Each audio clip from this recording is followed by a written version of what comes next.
क्या किशोरदा का एक ऐसा एल्बम भी है जिसमें उनकी आवाज तो अपने पीक फॉर्म में सुनाई देती है, लेकिन फिर भी आज तक ये एल्बम अंडररेटेड है।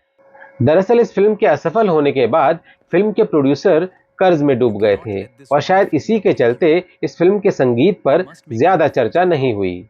पर दिलचस्प बात यह है कि जिस फिल्म ने अपने प्रोड्यूसर को फाइनेंशियल क्राइसिस में पहुंचाया, उसी फिल्म के संगीतकार को इस फिल्म के संगीत के लिए नेशनल अवार्ड मिला था, जिसमें किशोरदा के 3 खूबसूरत गीतों का काफी बड़ा योगदान था। और इन गीतों में उनकी आवाज की क्लैरिटी, डिक्शन और गायकी का अंदाज इतना खूबसूरत है कि आज सुनने पर लगता है आखिर उस समय ये गाने लोगों की नजरों से कैसे छूट गए। और उससे भी हैरान करने वाली बात, फिल्म के प्रोड्यूसर साहब ने इस फिल्म से हुए नुकसान और कर्ज से उभरने के लिए आगे चलकर एक ऐसी फिल्म बनाई जिसमें एक बार फिर से किशोरदा का ही गीत ब्लॉकबस्टर बन के उभरा। यानी फिल्म हिट हुई हो या फ्लॉप, किशोरदा हमेशा और ज्यादा लोकप्रिय बन के उभरे। तो आज इन सभी दिलचस्प वाक्यों का खुलासा हम इस वीडियो में करेंगे। तो चलिए शुरू करते हैं आज का वीडियो। आप देखना शुरू कर चुके हैं सिंगिंग इमोशन।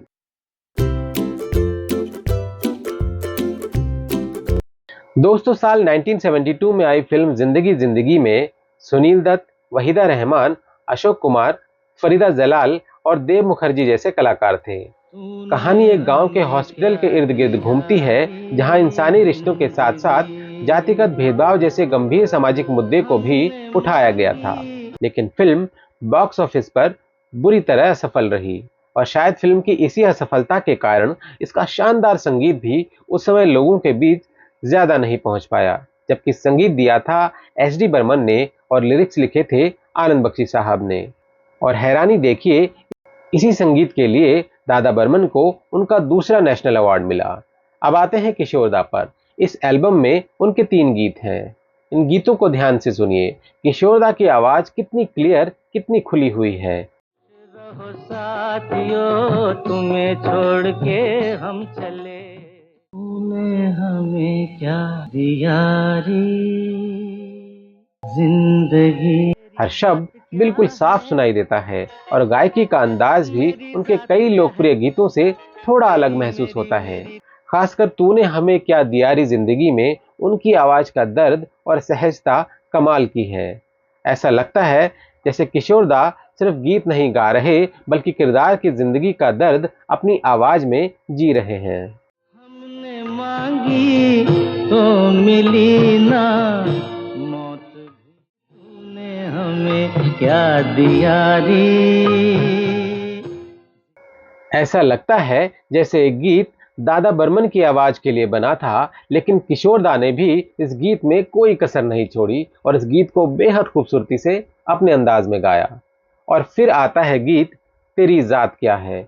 आनंद बख्शी ने इस गीत के जरिए समाज की जातिगत सोच पर बेहद सीधा प्रहार किया है। तेरी जात क्या है, मेरी जात क्या है। आज से कई दशक पहले लिखे गए ये बोल आज भी हमें सोचने पर मजबूर करते हैं। बड़े लोगों ने छोटी सी बात न जानी, गंगा का हो या कुएं का पानी तो है पानी। और किशोरदा की गायकी की सबसे खूबसूरत बात यही है कि उन्होंने इसे जरूरत से ज्यादा ड्रामेटिक बनाए बिना बहुत ही सहज अंदाज में गाया। यही सादगी इसे और असरदार बनाती है।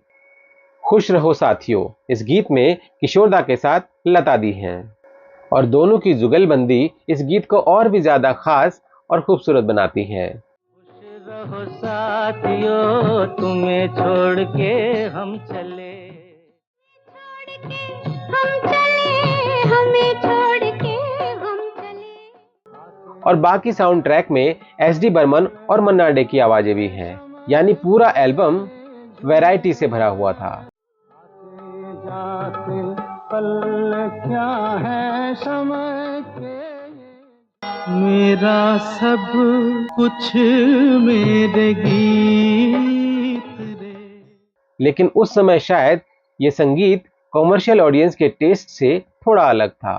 फिल्म नहीं चली और संगीत की कई खूबियां भी उसी के साथ दब गई। खाली हाथ आए थे, खाली हाथ हम चले, दिल जले खाली।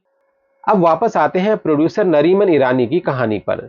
जिंदगी के फ्लॉप होने के बाद नरीमन ईरानी पर करीब 12 लाख रुपए का कर्ज हो गया, जो उस समय बहुत बड़ी रकम थी। बाद में उन्हें एक और फिल्म बनाने की सलाह दी गई और यही फिल्म आगे चलकर बनी सुपरहिट फिल्म डॉन। अरे दीवानो मुझे पहचानो, कहाँ से आया मैं हूँ कौन। और यहाँ फिर एक बार किशोरदा कहानी में आ जाते हैं, क्योंकि डॉन का गीत खाई के पान बना रसवाला किशोरदा की आवाज में था और ये गीत इस सुपरहिट फिल्म की पहचान बन गया। खाई के पान बना रसवाला, खुली जाए बंद अकल का ताला। इस फिल्म ने नरीमन साहब को कर्ज से उभारा, लेकिन आयरनी देखिए कि इस सफल फिल्म की रिलीज से पहले ही नरीमन साहब इस दुनिया को छोड़कर चले गए और इस फिल्म की सफलता को अपनी आंखों से नहीं देख पाए। एक तरफ जिंदगी की असफलता ने प्रोड्यूसर को कर्ज में डुबो दिया और कुछ साल बाद उसी प्रोड्यूसर की डॉन फिल्म, जिसमें किशोरदा का गीत, ब्लॉकबस्टर बन गया। यानी किशोरदा की गायकी और उनका ऑरा इतना बेमिसाल था कि बॉक्स ऑफिस रिजल्ट्स उनके सामने बेमानी हो जाते थे। फिल्म का नतीजा जो भी रहा हो, किशोरदा की गायकी और उनकी परफॉर्मेंस पर कभी कोई प्रश्न चिन्ह नहीं रहा और शायद यही वजह है कि हमें जिंदगी को दोबारा सुनना चाहिए, क्योंकि उस समय फिल्म के फेलियर ने इसके संगीत की चर्चा को पीछे कर दिया था। लेकिन आज जब हम इसे ध्यान से सुनते हैं तो यहाँ हमें मिलता है एस.डी. बर्मन का अवार्ड विनिंग म्यूजिक, आनंद बख्शी के मीनिंगफुल लिरिक्स और किशोरदा की बेहद साफ, खूबसूरत और भावपूर्ण आवाज। फिर सवाल वही है, इतनी खूबियों के बावजूद आज तक ये एल्बम इतना अंडररेटेड क्यों है? शायद अब वक्त आ गया है कि किशोरदा और बर्मन दादा के इस अनमोल एल्बम को फिर से खोजा जाए। और अगर आपने इस एल्बम में किशोरदा के तीनों गीत नहीं सुने हैं तो इस बार सिर्फ सुनिए मत, ध्यान से सुनिए। हो सकता है आपको किशोरदा का एक ऐसा अंदाज सुनाई दे जिसे आपने पहले कभी महसूस ही न किया हो। किशोरदा की वॉइस क्वालिटी पर बहुत बात होती है, तो इन गीतों को आप बाकी रीजन से सुने न सुने, अगर किशोरदा की वॉइस क्वालिटी, डिक्शन और क्लैरिटी को पूरे शबाब पे आपको महसूस करना है तो ये गीत डेफिनेटली बेस्ट एग्जाम्पल्स हैं। आपको इन तीनों गीतों में कौन सा गीत सबसे खूबसूरत लगता है, कमेंट में जरूर बताइए। रहो साथियों, तुम्हें छोड़ के हम चले, तूने हमें क्या दिया रे जिंदगी। बड़े लोगों ने छोटी सी बात न जानी, गंगा का हो या कुएं का पानी तो है पानी। मिलते हैं अगले वीडियो में, तब तक अपना बहुत बहुत ख्याल रखिएगा। Thank you for watching.